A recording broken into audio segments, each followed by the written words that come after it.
Assalamualaikum warahmatullahi wabarakatuh. Waalaikumsalam warahmatullahi wabarakatuh. Bismillahirrahmanirrahim. Alhamdulillahi rabbil alamin.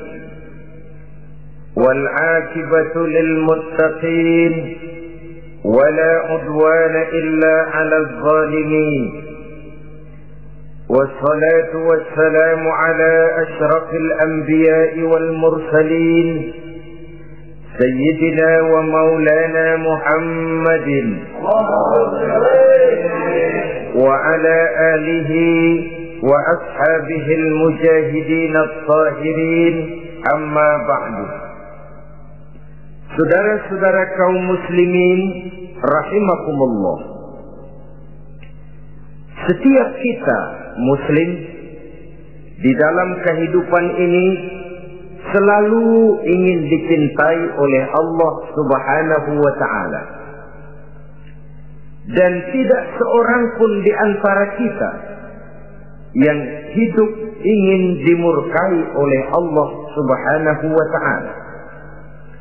Jangankan lagi dimurkai Allah, dimarahi tetangga saja kita kadang-kadang sudah merasa tidak enak.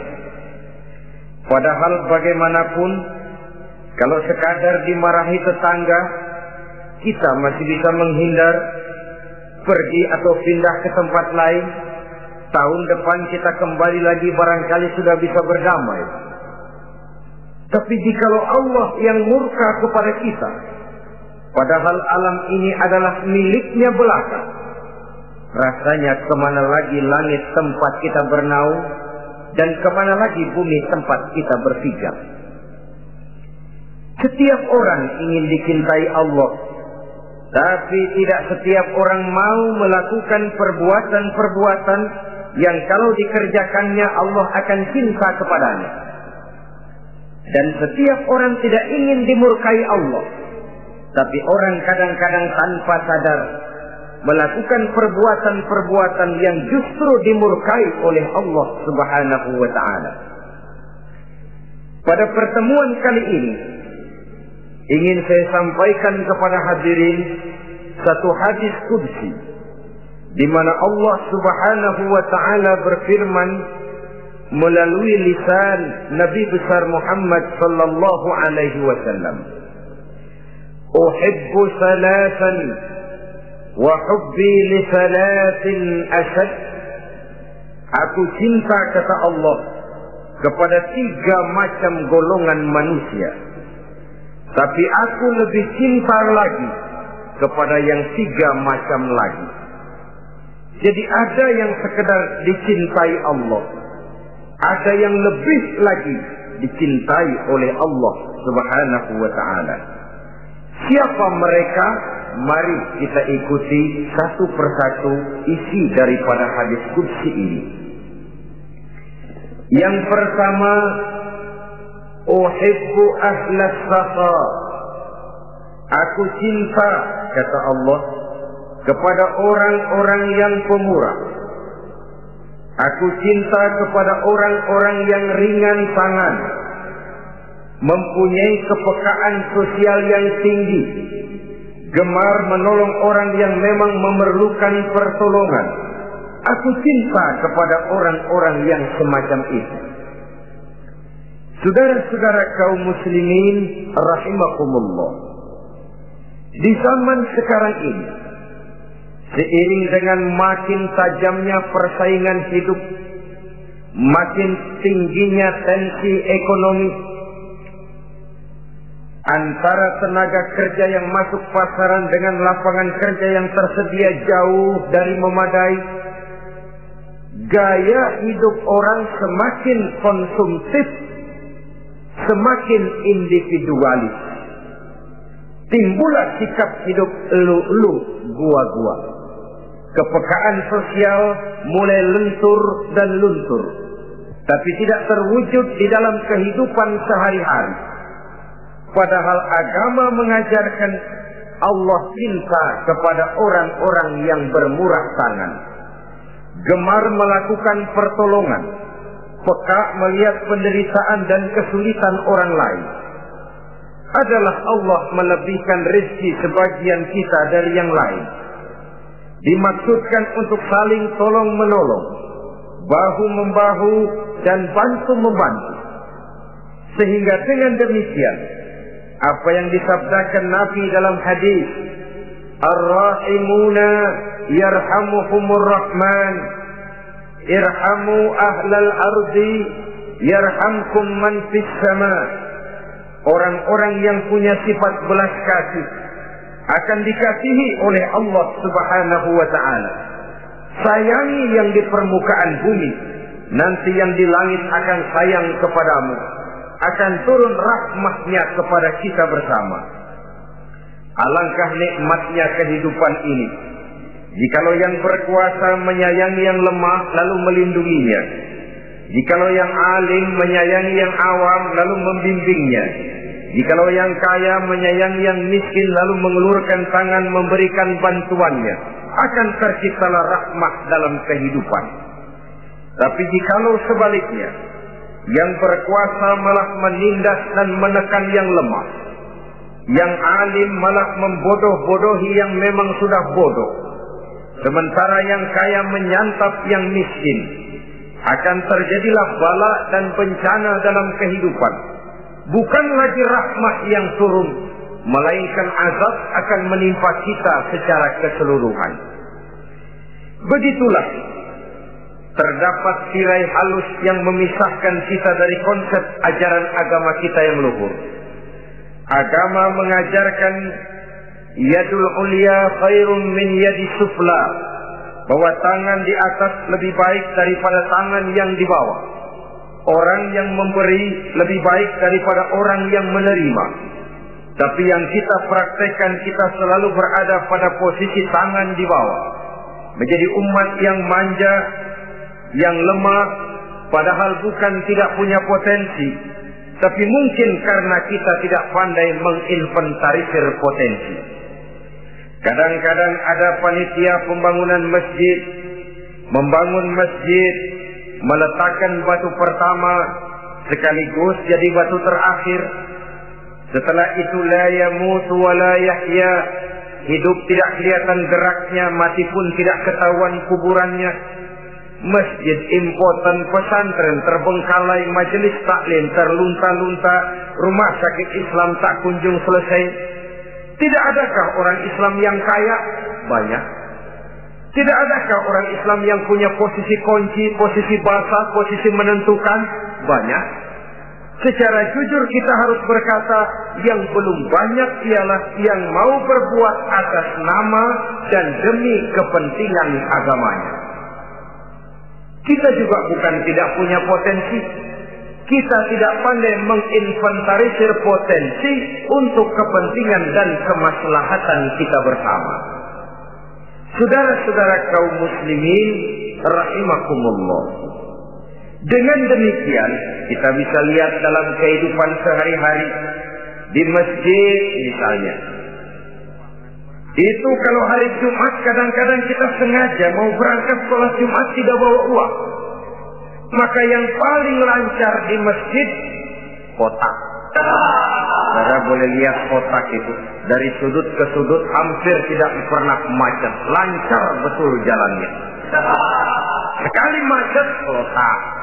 50, 100. Wajar kalau masjid-masjid kita lalu impoten. Bagaimana akan mengadakan kegiatan kalau tidak ada dana? Oleh karena itu pada kesempatan ini saya ingin mengetik, berbahagialah kita jikalau oleh Allah Subhanahu wa ta'ala diberikan kepercayaan berupa titipan, wa mal malu wal banuna illa wadai'. Harta dan anak-anak tidak lain satu titipan dari Allah Subhanahu wa ta'ala. Dan pada satu saat titipan itu akan diambil oleh yang empunya. Allah cinta kepada orang-orang yang pemurah. Allah akan memberikan balasan yang berlipat ganda. Kalau saudara bersedekah kepada anak yatim, bukan si yatim itu yang akan membalasnya.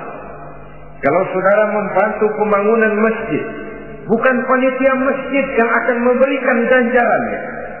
Kalau saudara membangun pondok pesantren, bukan kiai yang punya pesantren yang akan memberikan balasannya. Allah Subhanahu wa ta'ala melalui jalan yang tidak kita sangka-sangka, melalui jalan yang dalam istilah Quran disebut min haitsu la yahtasib, melalui jalan yang tidak pernah kita hitung, kita sangka sama sekali, jalan gaib yang hanya Allah saja yang maha tahu. Sebaliknya, wa hubbi lil faqir as-sakhi asad, kata Allah, aku cinta kepada orang-orang yang pemurah, tapi aku lebih cinta lagi kepada orang-orang miskin yang pemurah. Orang kaya pemurah, Allah cinta. Orang miskin pemurah, Allah lebih cinta. Kenapa? Kalau orang kaya sedekah 5.000 rupiah misalnya, orang miskin pun sedekah 5.000 rupiah, sama jumlahnya, sama ikhlasnya, sama halalnya, tapi besarnya pahala lebih besar sedekah si miskin yang 5.000 rupiah itu ketimbang si kaya yang juga 5.000 rupiah. Kenapa maka demikian? Oh, buat orang kaya uang 5.000 apalah artinya. Tapi buat si miskin, untuk jumlah 5.000 itu dia harus peras keringat, banting tulang, pergi pagi, pulang sore, kaki jadi kepala, kepala jadi kaki. Tapi kok dia berani bersedekah sejumlah sedekahnya orang kaya. Ini yang dinilai oleh Allah Subhanahu wa ta'ala. Saudara-saudara kaum muslimin rahimakumullah, sifat inilah yang dahulu dicontohkan oleh baginda Rasul. Bahkan apa yang beliau sedekahkan kepada orang lain biasanya adalah sesuatu yang lebih baik dari apa yang beliau pakai sendiri. Watak ini yang diikuti oleh generasi sahabat. Kita ambil contoh ketika terjadi perang Tabuk misalnya. Datanglah Sayyidina Abu Bakar Siddiq, membawa seluruh harta bendanya disumbangkan di jalan Allah. Melihat ini Nabi bertanya, "Hal tarakta li ahlika syai'an ya Abu Bakar?" Wahai Abu Bakar, begini banyak harta yang kau infakkan fi sabilillah ini, apakah buat keluargamu sudah kau tinggalkan? Sayyidina Abu Bakar dengan tegas menjawab, "Taraktu lahumullaha wa rasulahu." Sudah, saya tinggalkan mereka Allah dan Rasulnya. Saya tinggalkan mereka keyakinan, akidah, iman, bahwa kalau kami menolong Allah, menolong agama, Allah akan menolong kami. Bahwa kami tidak akan jadi melarat karena memperjuangkan agama. Bahwa kami tidak akan jatuh miskin kalau harta ini kami belanjakan di jalan Allah. Kami tinggalkan keyakinan itu kepada anak-anak dan istri di rumah. Sementara harta yang ada seluruhnya kami bawa kemari. Keyakinan yang dimiliki oleh Sayyidina Abu Bakar Siddiq di zaman sekarang ini sudah merupakan keyakinan yang sangat langka. Kita belum yakin benar akan kebenaran janji Allah, sehingga dengan demikian timbullah keraguan-raguan. Apa iya kalau saya belanjakan uang ini di jalan Allah akan ada balasannya? Apa iya kalau uang ini saya gunakan untuk melaksanakan ibadah akan datang balasannya? Padahal dalam hadis qudsi Allah menjanjikan, "Ana inda zanni 'abdi bi." Aku ini, kata Allah, bagaimana menurut persangkaan hambaku saja kepadaku. Kalau dia sangka baik, insya Allah baik katanya. Kalau dia sangka tidak, aku bagaimana menurut sangka hambaku kepadaku. Itulah sebabnya dalam segala hal kita harus husnuzan, berbaik sangka kepada Allah Subhanahu wa ta'ala. Saudara-saudara kaum muslimin rahimakumullah, inilah golongan pertama kekasih Allah, orang-orang yang dicintai Allah, orang-orang yang pemurah, yang sadar bahwa harta hanya sekadar titipan dari Allah Subhanahu wa ta'ala. Dan harta menurut Nabi, apabila sudah kita belanjakan di jalan Allah, dia akan berkata, pertama, kuntu qalilatan fakassartani, jumlahku sebenarnya sedikit, tapi lantaran engkau sedekahkan aku, engkau belanjakan aku di jalan Allah, maka jumlahku jadi banyak. Kau sedekah 1000, dibalas 7000, dikali 10, dikali 100, masih ditambah wallahu yudha'ifu liman yasha. Allah melipat gandakan pahala kebajikan dari orang-orang yang dikehendakinya. Yang kedua, harta itu akan bicara lagi. Kuntu faniyatan fa'abqaitani, aku ini sebenarnya fana, tidak kekal, berubah, relatif dan temporer, sirna oleh pergeseran masa dan pertukaran waktu. Tapi lantaran engkau sedekahkan aku, engkau belanjakan aku di jalan Allah, maka nilaiku jadi kekal, akan mendampingi engkau sampai di hadratullah azza wa jalla di akhirat nanti. Jadi harta yang kita tumpuk-tumpuk, yang kita sangka akan mengekalkan kita sampai tidak akan miskin 7 keturunan, dengan segala macam cara kita tempuh, dia bukan harta yang kekal. Yang kekal yang kita belanjakan di jalan Allah Subhanahu wa ta'ala, itu milik kita yang benar-benar akan kita nikmati.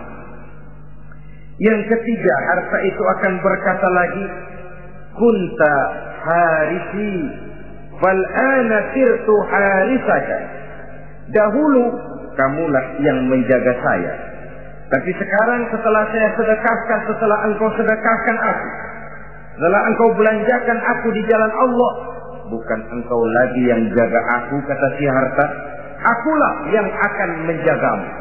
Di dunia orang yang rajin sedekah, sedekahnya itu menolak bala, terhindar dari segala bencana dan musibah. Sementara di akhirat, sedekahnya itu akan menjadi dinding yang menjaga dia dari jilatan api neraka. Demikian harta yang sudah kita infakkan, kita belanjakan, kita sedekahkan di jalan Allah itu akan menjadi pejangga kita. Sehingga Nabi menyatakan, inna sadaqatal mar'il muslim tazidu fil umri wa tadfa'u mitatas su'i. Sesungguhnya sedekahnya seorang mukmin dapat menambah umur panjang dan menyelamatkan seseorang dari mati secara su'ul khatimah. Marilah kita melihat bahwa agama ini memerlukan kita, bahwa umat ini mengharapkan pengorbanan kita. Dengan segala kemampuan yang ada pada diri kita, mari kita menyadari bahwa harta kita yang benar-benar milik kita, sesungguhnya yang sudah kita belanjakan di jalan Allah Subhanahu wa ta'ala. Saudara-saudara kaum muslimin rahimakumullah, inilah golongan pertama. Golongan yang kedua yang dicintai oleh Allah Subhanahu wa ta'ala, uhibbul mutawadhi'in. Aku cinta, kata Allah, kepada orang-orang yang rendah hati, orang-orang yang membawa ilmu padi, makin berisi makin merunduk, makin di puncak makin sadar akan kelemahan dan keterbatasannya. Aku cinta kepada orang-orang yang rendah hati. Adalah satu sifat dari Rasulullah sallallahu alaihi wasallam yang diriwayatkan oleh Imam Abu Ja'far Al-Barzanji misalnya dalam rawi Barzanjinya, wa kana sallallahu alaihi wasallam syadidal haya'i wat tawadhu. Adalah Rasulullah sallallahu alaihi wasallam seorang yang sangat pemalu dan sangat rendah hati. Tawadhu, tidak melonjak menjadi angkuh dan sombong. Walaupun beliau adalah asyraful anbiya wal mursalin, nabi dan rasul termulia, imamul muttaqin, imamnya orang-orang yang bertakwa, rahmatan lil alamin, diutus sebagai rahmah bagi seluruh alam, tapi tawaduknya demikian luar biasa. Ketika beliau terusir dari Mekah, kita bisa membayangkan meninggalkan kampung halaman, meninggalkan keluarga yang berbeda akidah, hijrah ke Madinah. Tapi pada lain kesempatan, ketika beliau dengan bala tentaranya masuk ke kota Mekah, dan orang-orang kafir Quraisy yang kita kenal dalam peristiwa Fathu Makkah itu, gentar hati mereka, sembunyi di dalam rumahnya masing-masing. Mereka masih ingat beberapa tahun yang silam, dikala Nabi Muhammad dan para sahabatnya dikejar-kejar, terusir dari Mekah hijrah ke Madinah. Sekarang Rasul kembali ke Mekah dengan segala keperkasaan bala tentaranya. Mereka berpikir, andai kata Muhammad mau saja membalas dendam, habis kita ini, habis, tidak akan tersisa. Dahulu dia kita caci maki, dahulu dia kita usir, dahulu dia kita kejar-kejar untuk kita bunuh. Sekarang kita tidak berdaya. Muhammad dengan perkasa, dengan bala tentaranya yang gagah sekarang masuk ke kota Mekah. Apa yang harus kita lakukan? Mereka menunggu dan menunggu. Dan Nabi dengan gagah masuk ke kota Mekah bersama bala tentaranya. Apa ucapan yang pertama beliau lontarkan? Pembalasan dendam? Tidak.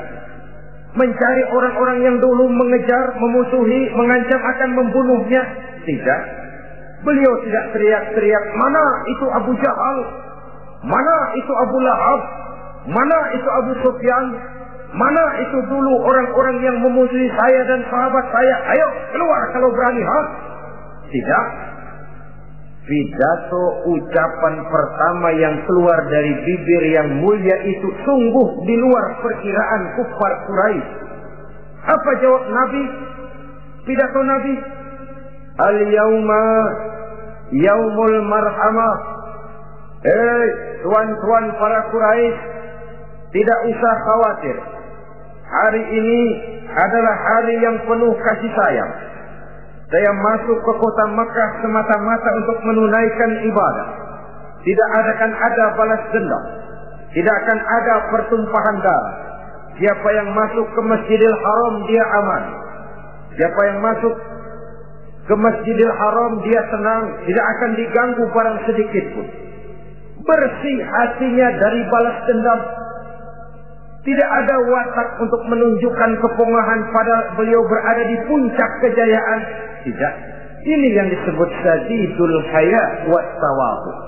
Sangat rendah hati. Tidak melonjak menjadi angkuh dan sombong lantaran keberhasilan yang pernah dicapainya. Uhibbul mutawadhi'in. Aku cinta kepada orang-orang yang rendah hati. Makin berkuasa, makin rendah hati. Makin berilmu, makin rendah hati. Makin kaya, makin tawadhu. Wa hubbi lil ghaniyil mutawadhi asad. Tetapi kata Allah, aku lebih cinta lagi kepada orang-orang kaya yang rendah hati. Orang miskin tidak sombong, Allah cinta. Orang kaya tidak sombong, Allah lebih cinta. Sebabnya apa? Rasa-rasanya kalau ada orang miskin tidak sombong, memang sudah harusnya. Tapi kalau ada orang kaya, apa saja dia punya. Kebunnya ada di mana-mana, kendaraannya sejumlah keluarganya, uangnya, depositonya ada di berbagai bank, pabriknya banyak. Apa saja dia punya, tapi tidak sombong, tawadhu. Ini yang lebih dicintai oleh Allah Subhanahu wa ta'ala. Saudara-saudara kaum muslimin rahimakumullah. Oleh karenanya, hadis qudsi ini menanamkan kesadaran kepada kita bersama bahwa yang pantas untuk sombong hakikatnya cuma Allah saja. Itu sebabnya salah satu Asmaul Husna Allah disebut Al-Mutakabbir. Kalau Allah sombong, wajar, karena memang tidak ada Tuhan lain selain Allah. Alam dan seluruh isinya adalah miliknya belaka. Tidak ada satupun yang bisa mengklaim.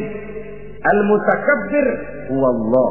Yang pantas sombong hanya Allah Subhanahu wa ta'ala. Saudara-saudara kaum muslimin rahimakumullah. Yang ketiga, orang yang dicintai oleh Allah Subhanahu wa ta'ala, uhibbut taibin. Aku cinta kepada orang-orang yang bertaubat.